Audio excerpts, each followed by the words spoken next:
Bien que nous sommes une petite ville, on a été en croissance longtemps. Maintenant, on a des enjeux de diversification de logements. Donc, il faut être capable d'offrir plusieurs types de logements aux familles. Malheureusement, une famille, ça arrive que ça se sépare dans son cycle.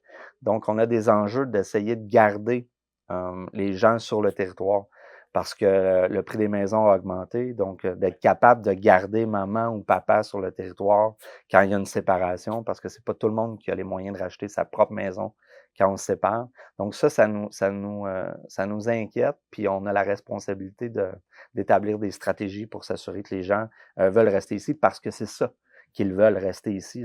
Les gens qui arrivent ici repartent difficilement. Donc, ils sont très, très, très attachés au territoire.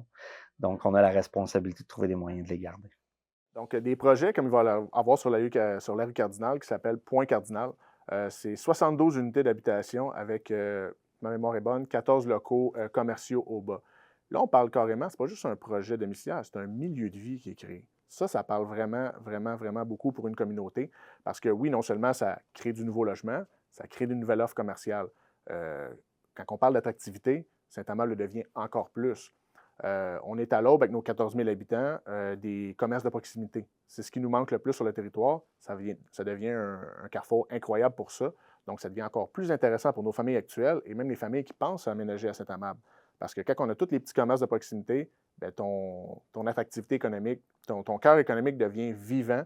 On parlait encore une fois, ça revient à la conversation initiale, c'est les familles qui font vivre ces commerces-là. S'il n'y a pas de famille, il n'y a pas de commerce. S'il n'y a pas de commerce, les familles sont moins intéressées. Donc, c'est une roue comme ça. Mais un projet comme ça, c'est génial. Ça dépasse le cadre d'un simple projet domiciliaire. C'est vraiment un milieu de vie qui va rayonner dans toute la communauté également. Là. Ici, à Sainte-Brigitte, on a plusieurs petits commerces dont la majorité des propriétaires sont des gens de Sainte-Brigitte de Laval. Et puis, ça fait travailler nos jeunes, c'est dynamique parce qu'ils travaillent dans le ville, ils sont contents de servir les gens qui connaissent. Pour les jeunes qui commencent à travailler, bien, c'est une belle expérience de vie parce qu'ils commencent, mais dans un milieu qu'ils connaissent. On a cette chance-là parce que quand les gens sont à Québec, souvent, ben, ils vont travailler dans des commerces qui sont plus loin, ils connaissent pas les gens, c'est un petit peu plus gênant.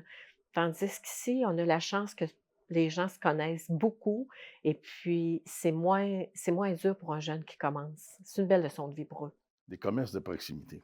Ça, c'est bien important. On a travaillé beaucoup là-dessus dans les dernières années. D'ailleurs, on a vu une pharmacie qui a vu le jour à Saint-Louis, un dentiste qui a vu le jour à Saint-Louis. Station de gaz qui est sur le coin là, ça a l'air beau, mais on a vécu un certain 100 stations de gaz ici. Fait que ça allait pas bien, là, tu sais, c'était là.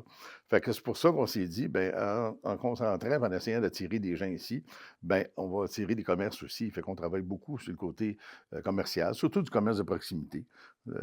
D'ailleurs, lorsqu'on a des terrains, que ces terrains qui sont disponibles, c'est bien souvent c'est la municipalité qui les achète pour s'assurer qu'on soit capable de développer ce qu'on veut là-dessus. Pas n'importe quoi. On veut des commerces de proximité, fait qu'on on s'arrange pour ça.